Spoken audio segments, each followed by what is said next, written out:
नमस्कार दोस्तों, मैं हितेश सुथार फिर से आपके साथ जुड़ने का मौका मिला। आज हम चर्चा करेंगे व्यंजन के बारे में। देखिए, व्यंजन के बारे में चर्चा हमें करनी है तो व्यंजन मुख्य रूप से हमारे तो पहले से ही समाप्त हो गए, लेकिन हम वर्ण की चर्चा कर रहे हैं।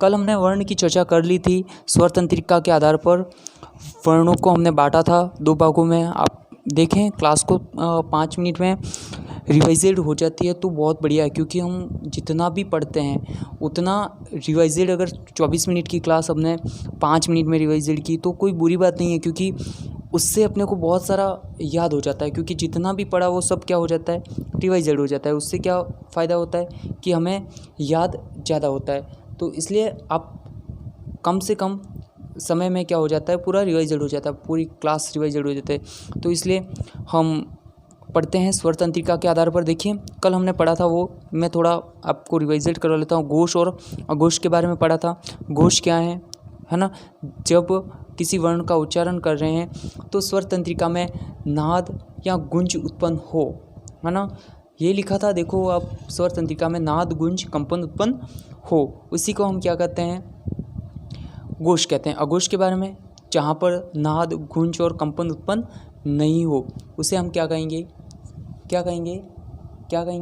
अघोष कहेंगे। देखिए, अघोष के वर्णों के बारे में भी हमने डिवाइडेशन कर रखा है। तो ये देखें, अघोष वर्ण को भी हमने देखा था, है ना, कौन कौन से अघोष वर्ण हैं, कहाँ पर क्या है ना। देखिए, ये अघोष वर्गीय व्यंजन का पहला दूसरा वर्ण अघोष हैं। अघोष कौन कौन से हैं, ऊष्म में कौन कौन से आएंगे, इन सभी के बारे में चर्चा मैंने कर ली है आपसे। ऊष्म व्यंजन कौन कौन से आएंगे अघोष में, घोष में कौन से आएंगे, है ना, वर्गीय व्यंजन कौन से आएंगे घोष में, इन सभी के बारे में हमने चर्चा कर ली है। तो हम आज का टॉपिक हमारा उस पर बढ़ते हैं।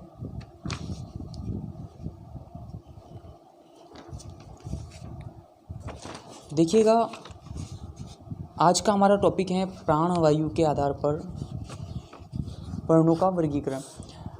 प्राणवायु क्या है, सबसे पहले 2 चीज़ें हमें पता होनी चाहिए कि प्राणवायु क्या है। प्राणवायु का अर्थ है कि आप जब किसी वर्ण का उच्चारण कर रहे हैं, तो उच्चारण करते समय जब आपके मुख से हवा बाहर निकलती है, और या तो अल्प मात्रा में निकलती है, किसी वर्ण को उच्चारित कर रहे हैं, या ज़्यादा मात्रा में निकलती है, तो इसी को हमने प्राणवायु के आधार पर 2 भागों में बांट दिया वर्णों को, एक अल्प प्राण, एक दूसरा महाप्राण। तो उसी की चर्चा हम करते हैं। तो हमारा टॉपिक रहेगा, क्या रहेगा, देखिए, प्राणवायु के आधार पर। देखिए कौन सा रहेगा,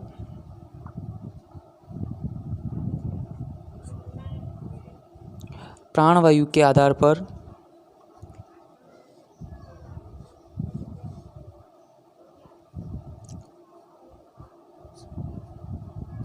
है ना, वर्णों का वर्गीकरण। तो प्राणवायु के आधार पर वर्णों को हम 2 भागों में बांट देते हैं। कौन कौन से, देखिए 2 भाग हमारे प्राणवायु के आधार पर वर्णों को हमने 2 भागों में बांट दिया। पहले ही मैंने बता दिया कौन से होंगे, अल्प प्राण और महाप्राण। क्लियर है ना। अल्प प्राण किसे कहते हैं उसके बारे में हमने चर्चा अभी कर ली। अल्प प्राण, दूसरा महाप्राण, अल्प प्राण और महाप्राण। ठीक है, इन दोनों के बारे में हमें चर्चा करनी है। अल्प प्राण, देखिएगा अल्प प्राण क्या है। अल्प प्राण की बात करें तो अल्प प्राण में क्या होता है, अल्प प्राण में जब हम किसी वर्ण का उच्चारण कर रहे हैं तो प्राणवायु अल्प मात्रा में बाहर निकलती है। कहाँ से बाहर निकलती है, तो विवर मुख से, यानी कि अपने मुख से प्राणवायु अल्प मात्रा में, यानी कि थोड़ी, जैसे कि मैंने क का उच्चारण, आप भी कर सकते हैं मेरे साथ। Practice make a man perfect, तो आप भी प्रैक्टिस मेरे साथ कीजिएगा। मैं जैसे कि वर्गीय व्यंजन का पहला, तीसरा और पांचवा, कौन सा, पहला, तीसरा और पांचवा वर्ण जो आपका है वर्गीय व्यंजन का, वर्गीय व्यंजन हमने पढ़े थे, उसी का पहला, तीसरा और पांचवा वर्गीय व्यंजन ये देखिए वर्गीय व्यंजन क, च, ट, त, प, इसका पहला, तीसरा और पांचवा, पहला क, तीसरा आपका क और पांचवा कौन सा, अंग। तो ये तीनों हैं वो आपके क्या हैं, अल्प प्राण होंगे। कौन से होंगे, अल्प प्राण होंगे, है ना। तो इसी की चर्चा हम करेंगे अभी, पहला, तीसरा, पांचवा। अब मेरे साथ प्रैक्टिस कीजिएगा। क, हाथ को आपके मुख के सामने रखिएगा और बोलिएगा क। देखिए क बोलने पर आपके विवर मुख से जो वायु निकली है वो अल्प मात्रा में निकली है। अल्प मात्रा का मतलब क्या होता है कि कम मात्रा में आपकी वायु आपके मुख से बाहर निकली है, तो इसी कारण से इसे अल्प प्राण कहेंगे। ख बोलिए, देखिए ख बोलिए, ख बोलते ही आपकी प्राण वायु यानी कि जो हवा है बाहर निकल रही है मुख से, विवर मुख से, उस समय आपके मुख से बाहर निकल रही है, उसमें हवा बाहर जोर दे रही है, यानी कि हवा ज़्यादा निकल रही है बाहर। इस कारण से इसको क्या कहेंगे, महाप्राण, क्योंकि विवर मुख से वायु ज़्यादा मात्रा में बाहर निकल रही है, इस कारण से इसे हम कहेंगे महाप्राण। क्या कहेंगे, महाप्राण कहेंगे। अब हम चर्चा कर लेते हैं आगे की अल्प प्राण और महाप्राण की परिभाषा हम लिख लेते हैं। तो सबसे पहले हम लिख लेते हैं अल्प प्राण। देखिएगा आप अल्प प्राण,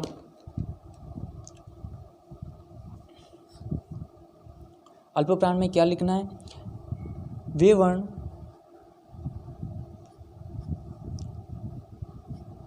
जिनका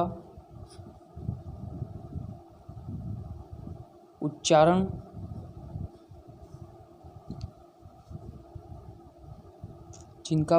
करने पर, वे वर्ण जिनका उच्चारण करने पर विवर मुख से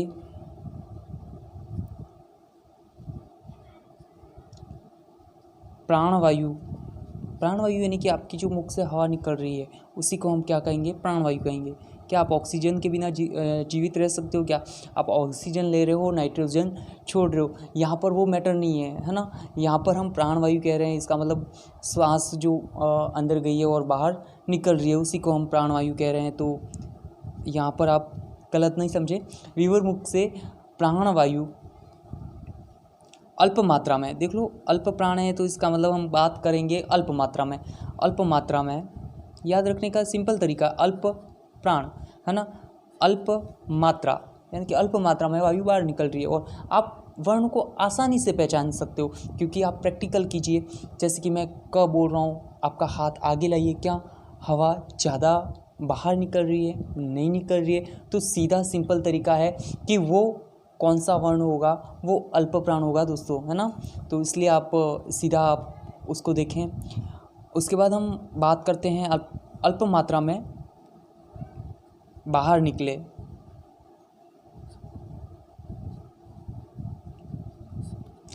ओके, अब हम बात कर लेते हैं कि अल्प प्राण में कौन कौन से वर्ण आते हैं। तो दोस्तों हमने पहले ही बात कर ली है कि अल्प प्राण में पहला, तीसरा, वर्गीय व्यंजन का पहला, तीसरा और पांचवा, लेकिन दो व्यंजन और बच जाते हैं हमारे। कौन से? एक तो ऊष्म बचते हैं और एक अंतस्थ बचते हैं। तो यहाँ पर ऊष्म आएंगे या फिर अंतस्थ आएंगे, उसकी भी हमें चर्चा करनी है।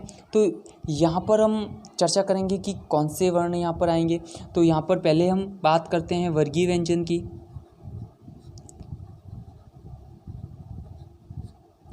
वर्गीय व्यंजन में कौन कौन से आते हैं? तो वर्गीय व्यंजन में दोस्तों वर्ण आने वाले कौन कौन से हैं, तो देखिएगा ज़रा। वर्गीय व्यंजन में पहला, तीसरा और पांचवा वर्ण होगा। पहला, तीसरा, पांचवा, यानी कि मैं एक वर्ग लेता हूँ। कौन सा वर्ग? देखिए क वर्ग। कौन सा वर्ग? क वर्ग मैंने लिया। क वर्ग के कौन कौन से वर्ण आ रहे हैं, तो थोड़ा देखिए क वर्ग के कौन कौन से वर्ण आपके सामने हैं। तो क वर्ग के आपका आ रहा है क एक, तो दूसरा आपका आएगा कौन सा? ख आएगा दोस्तों? नहीं आएगा, क्योंकि प्रैक्टिस। ख देखो वायु कितनी तेज़ी से बाहर निकल रही है, इसका मतलब अपना वर्ण ख नहीं होगा। कहाँ पे नहीं होगा? अल्प प्राण में नहीं होगा। ये किस में जाएगा? महाप्राण में जाएगा दोस्तों। यहाँ पर क है तो दूसरा कौन सा होगा? दूसरा होगा ग। तीसरा हमारा कौन सा है? ग। चौथा क ख ग ग, बोलिए ग, है ना, थोड़ा जोर ज़्यादा देना पड़ रहा है और प्राणवायु क्या हो रही है, ज़्यादा बाहर निकल रही है। इस कारण से जो ग है बड़ा वाला वो यहाँ पर नहीं होगा, है ना, वो कहाँ होगा, महाप्राण में होगा। हम उसकी चर्चा करेंगे, बस थोड़ी देर की बात है। तो महाप्राण की ओर हम पहुँच ही रहे हैं, तो थोड़ी सी आप शांति बना के रखें तो ठीक रहेगा। हम सीधा चलते हैं क ख और अंग, है ना। इसी तरह से क वर्ग, च वर्ग, क वर्ग, च वर्ग, ट वर्ग,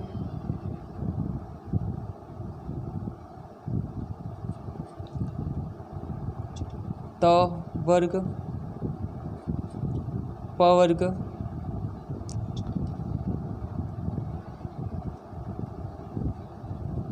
देखिए दोस्तों, आपके ये इसी के भी ट वर्ग का पहला तीसरा पांचवा, प वर्ग का पहला तीसरा पांचवा, त वर्ग का पहला तीसरा पांचवा। तो मुझे लगता है कि इन सबको लिखने की ज़रूरत यहाँ पर नहीं है, क्योंकि आप वैसे ही हमने व्यंजन के बारे में चर्चा कर ली थी, क च ट त प, है ना। क वर्ग, च वर्ग, ट वर्ग, त वर्ग और प वर्ग, सभी व्यंजनों के बारे में हमने विस्तृत चर्चा की है। तो मुझे नहीं लगता है कि यहाँ पर हमें व्यंजनों को लिखना पड़ेगा। उसके बाद हम सीधा चलते हैं कि उष्म में और अंतस्थ में कौन सा यहाँ पर आएगा। तो देखने की बात यहाँ पर होगी कि यहाँ पर हमारा जो व्यंजन आएगा वो आएंगे अंतस्थ व्यंजन। कौन से आएंगे, अंतस्थ व्यंजन आएंगे। वेरी गुड, आप भी बहुत तेज़ी से समझ रहे हैं, बहुत अच्छा। आप चैनल को सब्सक्राइब करें और ज़्यादा से ज़्यादा शेयर करें, ताकि आगे के वीडियो और भी ज़्यादा मैं इसमें बदलाव करूँ और अच्छा इसका वीडियो बनाऊँ। तो आप मुझे जितना ज़्यादा शेयर करेंगे, जितना ज़्यादा आप आगे वीडियो भेजेंगे, जितने ज़्यादा मेरे जितने ज़्यादा स्टूडेंट बढ़ेंगे, उतना मैं आगे प्रयास करूँगा कि पूरी व्याकरण जो है पोस्ट पूरा मैं आपको अवेलेबल करवाऊँ यूट्यूब चैनल पे। तो चले आगे, अंतस्थ व्यंजन कौन कौन से हैं। तो अंतस्थ व्यंजन हमारे हैं य, र, ल, व, य, र, ल, व, ये हमारे क्या हैं, अंतस्थ व्यंजन। क्या हैं, अंतस्थ व्यंजन। ये तो बात हो गई अल्पप्राण। अल्पप्राण में एक चीज़ और रह गई जो मुझे यहाँ पर बतानी है, कौन सी है वो देखिए। अल्पप्राण में जो चीज़ रही है वो है सभी स्वर। क्या है, सभी स्वर। दोस्तों सभी स्वर जो हैं वो भी कहाँ पर आएंगे, अल्पप्राण में आएंगे। कहाँ पर आएंगे, अल्पप्राण में आएंगे। स्वर कौन कौन से हैं उनको बताने की ज़रूरत नहीं है यहाँ पर, क्योंकि हमने स्वरों के बारे में भी विस्तृत चर्चा की है। अगला जो हमारा टॉपिक आएगा वो उच्चारण स्थान से आएगा। तो हम यहाँ पर उच्चारण स्थान की बात यहाँ पर नहीं करेंगे, हम सीधा टॉपिक से ही चलते हैं, अल्पप्राण। और दूसरा टॉपिक हमारा जो रहेगा वो महाप्राण। तो हम महाप्राण की ओर बढ़ते हैं।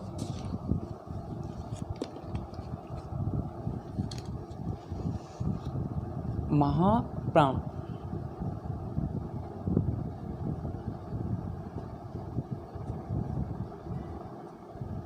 महाप्राण, महाप्राण के बारे में हम चर्चा करते हैं। महाप्राण क्या है, तो महाप्राण में पहले ही बात की है, तो चलो सीधा हम डेफिनेशन पे आ जाएं। चलिए डेफिनेशन लिख लेते हैं। वे वर्ण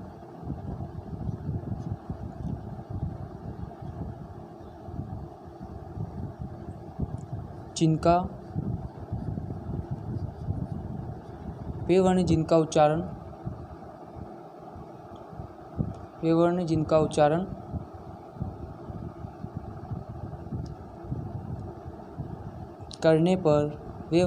उच्चारण करने पर विवर मुख से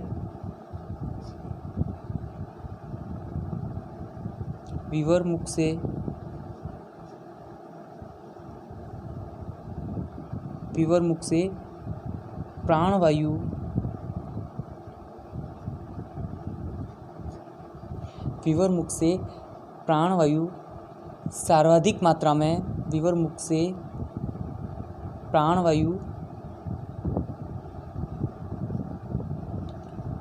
सर्वाधिक मात्रा में बाहर निकले। कहाँ से बाहर निकले? विवर मुख से, आपके मुख से बाहर निकले, बाहर निकले, उसे हम क्या कहेंगे? महाप्राण कहेंगे। क्लियर?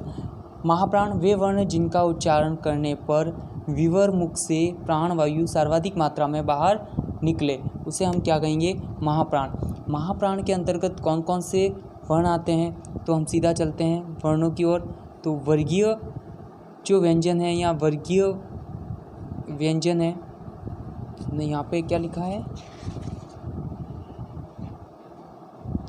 वर्गीय व्यंजन। चलें, वर्गीय व्यंजन कौन कौन से हैं? देखिए, वर्गीय व्यंजन पहला, तीसरा और पांचवा हमने कहाँ पर ले लिया?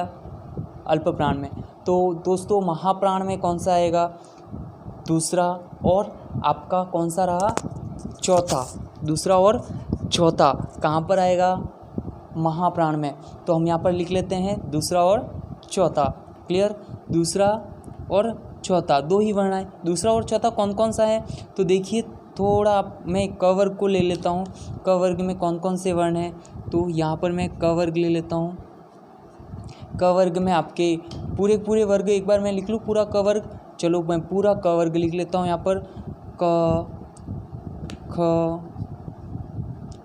क ख ग और अंग।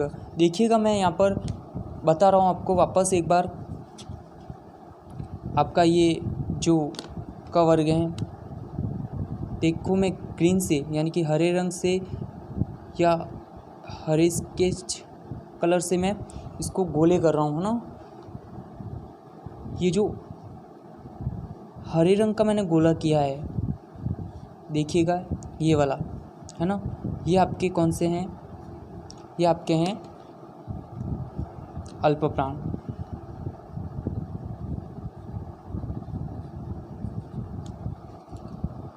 है ना। अब मैं देखिए ये जो कर रहा हूँ, ये दोनों है ना, ये दोनों, ये क्या है? महाप्राण। आपको समझ में आ गया होगा। सभी वर्ग लिखने की ज़रूरत नहीं होगी यहाँ पे, क्योंकि मुझे लगता है कि ये पूरी क्लास आपको समझ में आ गई है ना, क्योंकि इतना विस्तृत से मैं पढ़ा रहा हूँ, है ना। आपको आपकी अगर कोई कमेंट्स वगैरह कुछ भी हैं या कुछ समझ में नहीं आ रहा है तो अब प्लीज़ आप कमेंट्स कर लीजिएगा, ताकि मैं अगली क्लास में आपका कोई भी अगर डाउट है तो मैं उसको क्लियर कर पाऊँ। अगर आपकी कमेंट ही नहीं होगी तो मैं डाउट क्लियर कैसे कर पाऊँगा? सबसे बड़ी समस्या ये है ना, किसी को पता ही नहीं है तो वो कैसे आपके डाउट्स क्लियर कर पाएगा? सबसे पहले डाउट्स क्लियर करने के लिए डाउट्स मुझे पता होना चाहिए कि आपको कौन से डाउट्स हैं, है ना। तो सबसे पहले आप डाउट्स अगर आपके हैं तो आप प्लीज़ कमेंट्स कीजिएगा, ताकि मैं आपके डाउट्स क्लियर कर पाऊँ। किसी भी टॉपिक में अगर अगले वीडियोस देखे हैं आपने, तो अगले वीडियोस में अगर आपको कोई भी डाउट्स हैं तो प्लीज़ आप कमेंट्स कर दीजिएगा, ताकि मैं उन डाउट्स को देखूं और अगला जो नेक्स्ट वीडियो में बनाऊं तो उसमें आपके जो डाउट्स हैं उनको मैं क्लियर करूं पहले, और उसके बाद मैं क्लास को आगे बढ़ाऊंगा, है ना। तो सीधा हम चलते हैं आगे। वर्ण कौन से आएंगे? सब देखो, स्वरों की बात तो हमने कहाँ कर ली थी? स्वरों की बात तो हमने पहले से ही कर ली थी। कहाँ पर कर ली थी? अल्प प्राण में। तो महाप्राण में तो आएंगे ही नहीं, तो हम सीधे चलते हैं कहाँ पर? ऊष्म और अंतस्थ। लेकिन यहाँ पर भी एक मज़ेदार बात क्या है कि अंतस्थ को भी हमने कहाँ देख लिया था? अल्प प्राण में। य र ल व। देखो, कभी कभी प्रैक्टिस करने से भी हमें बहुत सारा ज्ञान हो जाता है, तो प्रैक्टिस कीजिएगा। य र ल व, है ना। तो आ नहीं रही है स श स। देखिए प्राण वायु कितनी तेज़ी से बाहर निकल रही है। तो यहाँ पर दोस्तों कौन से व्यंजन है? ऊष्म व्यंजन। कौन से? ऊष्म। यहाँ पर आप देखिए, नोट्स बना रहे हो तो आराम से बनाइएगा, कोई दिक्कत नहीं है। ऊष्म व्यंजन। ऊष्म व्यंजन कौन कौन से हैं? तो मैं ऊष्म व्यंजन यहाँ पर लिख लेता हूँ। श, स, श, ह। ये आपके चारों। देखिएगा, एक बात यहाँ पर आपको खल रही होगी, ह, है ना। बात हमने यहाँ पर देखो घोष और अघोष में बात कर ली थी, है ना इसकी। तो सर आपने यहाँ पर ह पर गोला क्यों किया है? तो मैं ह पर गोला मैंने घोष और अघोष को कन्फ्यूज़न दूर करने के लिए मैंने यहाँ पर गोला किया। देखो यहाँ पर अघोष में ह नहीं आ रहा है ना, बाकी जितने भी उसमें हैं वो कहाँ पर आ रहे हैं? अघोष में आ रहे हैं, लेकिन यहाँ पर ह अघोष में नहीं आ रहा, कहाँ पर आ रहा है? घोष में आ रहा है, क्योंकि यहाँ पर नाद या स्वर तंत्रिका में क्या कर रहा है? ये कंपन कर रहा है उच्चारण करते समय। तो यहाँ पर ह है, लेकिन वहाँ पर ह नहीं है, वहाँ पर ह महाप्राण में ही है ना। उसमें के चारों वर्ण हैं वो सभी के सभी, यानी कि चारों के चारों वर्ण कहाँ पर आएंगे? महाप्राण में आएंगे दोस्तों, है ना। तो यहाँ पर ये कन्फ्यूज़न आप रखना मत, है ना। यहाँ पर अघोष में ह नहीं है, घोष में है, लेकिन वहाँ पर महाप्राण में क्या है? चारों के चारों हैं। तो यहाँ पर ये कन्फ्यूज़न आप रखना मत। देखिएगा इसको एक बार आप रिवाइज ज़रूर कीजिएगा घर पे, ताकि क्या है कि पूर्ण रूप से आपको समझ में आ जाए। आगे बढ़ते हैं, चलें। ऊष्म व्यंजन स श श ह, ये तो बात हो गई आपके अल्प प्राण और महाप्राण की दोस्तों। अगर आपको मेरा चैनल अच्छा लगा तो दोस्तों प्लीज़ सब्सक्राइब कीजिएगा, व इस वीडियो को इतना शेयर कीजिएगा कि ताकि मैं अगला जो वीडियो बनाऊँ इससे भी बेटर बनाऊँ, क्योंकि मैं हर बार वीडियो बना रहा हूँ। आपने भी देखा होगा कि कुछ ना कुछ उसमें इनोवेटिव आइडियाज़ वगैरह दूसरों से भी मैं मांगता हूँ कि अब वीडियो किस तरह से करना है, कैसे करना है। तो थैंक यू फॉर वॉचिंग।